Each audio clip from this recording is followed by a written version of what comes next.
Chapter 2. Assumptions become facts. Men believe in the reality of the external world because they do not know how to focus and condense their powers to penetrate its thin crust. This book has only one purpose: the removing of the veil of the senses, the traveling into another world. To remove the veil of the senses, we do not employ great effort. The objective world vanishes by turning our attention away from it. We have only to concentrate on the state desired in order to mentally see it. But to give it reality so that it will become an objective fact, we must focus attention upon the invisible state until it has the feeling of reality. When, through concentrated attention, our desire appears to possess the distinctness and feeling of reality, we have given it the right to become a visible, concrete fact. If it is difficult to control the direction of your attention while in a state akin to sleep, you may find gazing fixedly into an object very helpful. Do not look at its surface, but into and beyond any plane object such as a wall, a carpet, or any other object which possesses depth. Arrange it to return as little reflection as possible. Imagine then that in this depth, you are seeing and hearing what you want to see and hear until your attention is exclusively occupied by the imagined state. At the end of your meditation, when you awake from your controlled waking dream, you feel as though you had returned from a great distance. The visible world which you had shut out returns to consciousness, and by its very presence informs you that you have been self-deceived into believing that the object of your contemplation was real. But if you know that consciousness is the one and only reality, you will remain faithful to your vision, and by this sustained mental attitude confirm your gift of reality, and prove that you have the power to give reality to your desires that they may become visible, concrete facts. Define your ideal and concentrate your attention upon the idea of identifying yourself with your ideal. Assume the feeling of being it, the feeling that would be yours were you already the embodiment of your ideal. Then live and act upon this conviction. This assumption, though denied by the senses, if persisted in, will become fact. You will know when you have succeeded in fixing the desired state in consciousness by simply looking mentally at the people you know. In dialogues with yourself, you are less inhibited and more sincere than in actual conversations with others.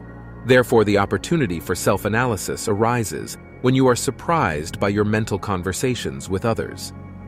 If you see them as you formerly saw them, you have not changed your concept of self, for all changes of concepts of self result in a changed relationship to your world.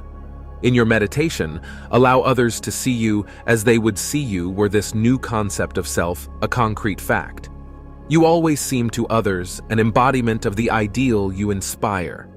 Therefore, in meditation, when you contemplate others, you must be seen by them mentally as you would be seen by them physically, were your concept of self an objective fact.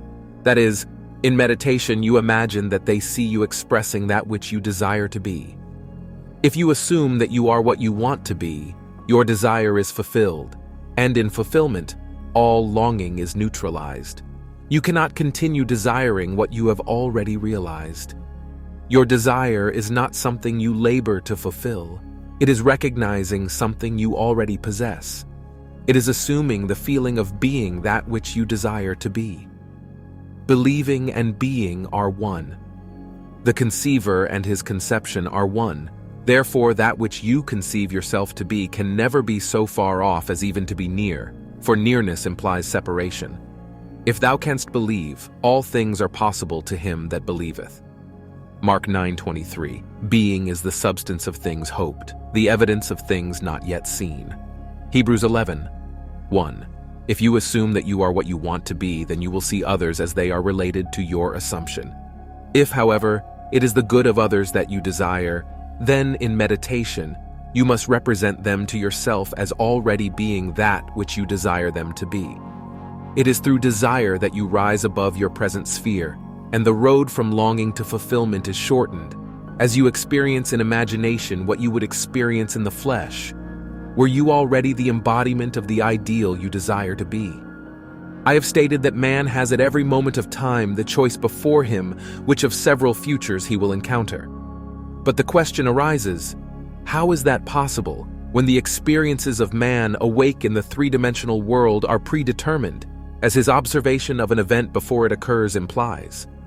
This ability to change the future will be seen if we liken the experiences of life on Earth to this printed page. Man experiences events on Earth singly and successively in the same way that you are now experiencing the words of this page. Imagine that every word on this page represents a single sensory impression.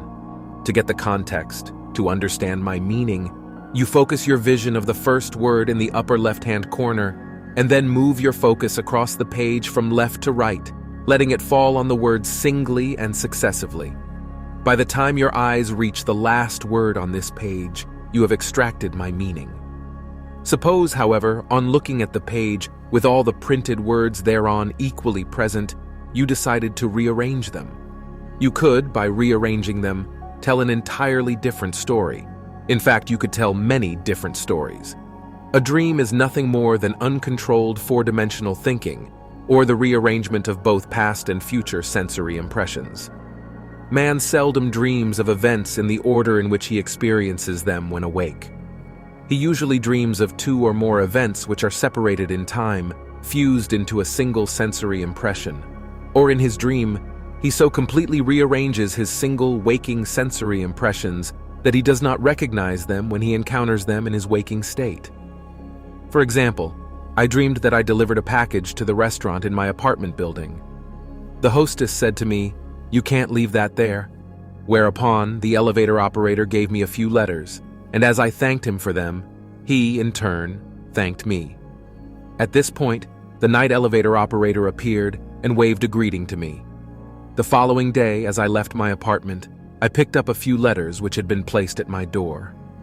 On my way down, I gave the day elevator operator a tip and thanked him for taking care of my mail, whereupon he thanked me for the tip.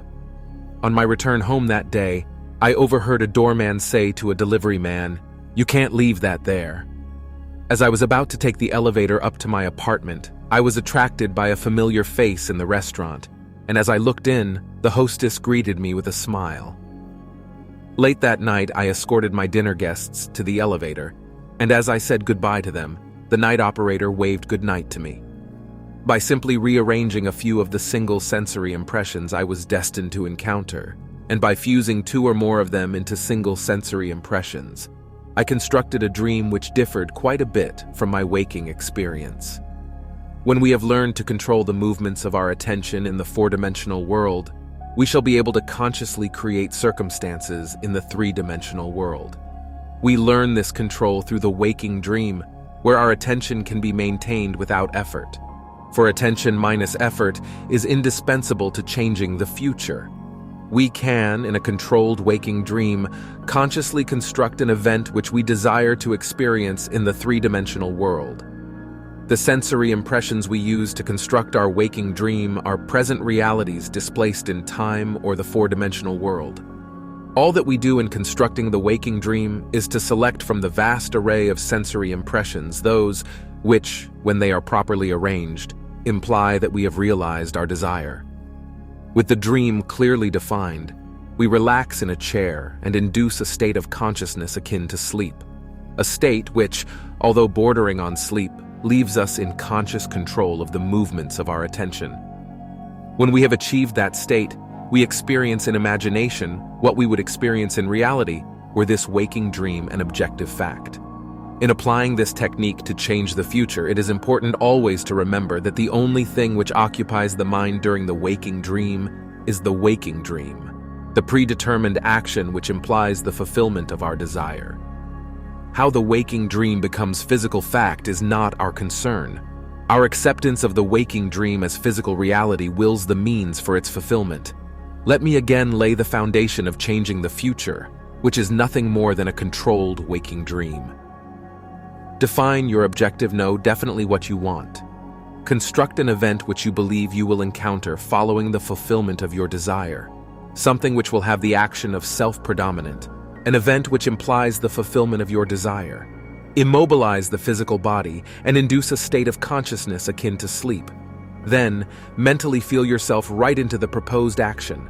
imagining all the while that you are actually performing the action here and now so that you experience in imagination what you would experience in the flesh, were you now to realize your goal. Experience has convinced me that this is the perfect way to achieve my goal.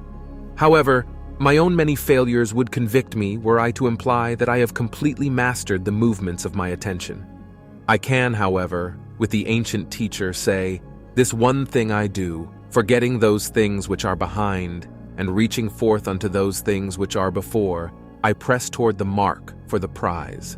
Philippians 3:13-14.